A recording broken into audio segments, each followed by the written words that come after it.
त्या रात्री आलेला एक कॉल तिचं आयुष्य बदलून गेला.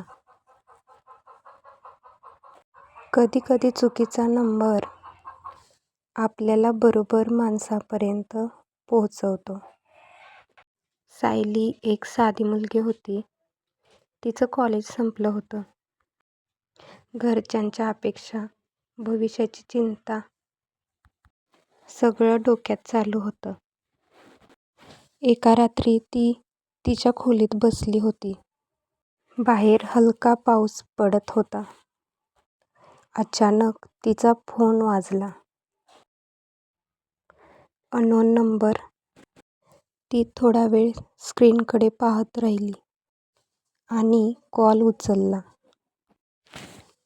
हॅलो, राहुल आहे का? नाही, चुकीचा नंबर आहे आणि सायली कॉल कट करते. पण 2 मिनिटांनी कॉल पुन्हा येतो.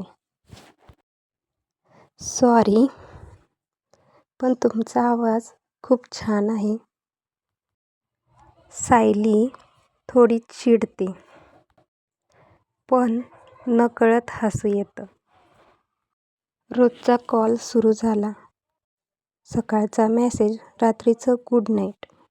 सायली तिच्या स्वप्नांबद्दल बोलायची. आर्यन त्याच्या स्ट्रगलबद्दल सांगायचा. ते कधी भेटले नव्हते, पण एकमेकांशिवाय दिवस पूर्ण वाटत नव्हता. मध्यरात्री 12 वाजता फोन वाजतो. Happy birthday Sayali. आर्यन फोनवर हळू आवाजात गाणं म्हणतो. सायलीच्या डोळ्यात पाणी येतं. पहिल्यांदाच कोणीतरी तिच्यासाठी इतकं खास केलं होतं. एक दिवस सायली शांत होती. आर्यन तिला विचारतो, काय झालं? घरच्यांनी माझं लग्न ठरवलं आहे.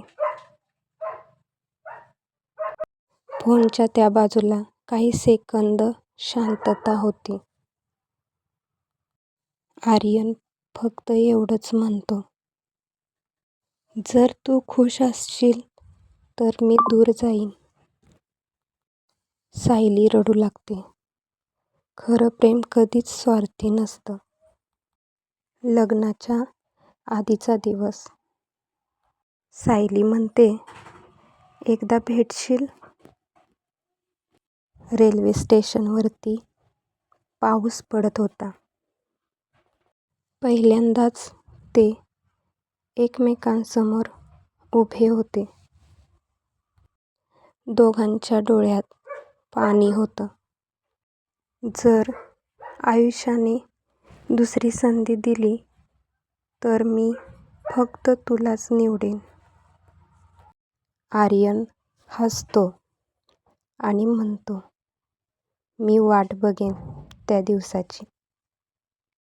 रेल्वे सुटते आणि सायली मागे वळून बघते आणि हळूहळू आर्यन दिसेनासे होतो. सगळं प्रेम मिळवण्यासाठी नसतं. काही प्रेम फक्त आठवणी बनवण्यासाठी असते. जर तुमच्या आयुष्यामध्ये सुद्धा असा एखादा कॉल असेल, तर आजच त्यांना एकदा तरी कॉल नक्की करा. जर तुम्हाला आपली आजची स्टोरी आवडली असेल तर नक्की आपल्या चॅनलला लाईक, शेअर आणि सबस्क्राईब नक्की करा.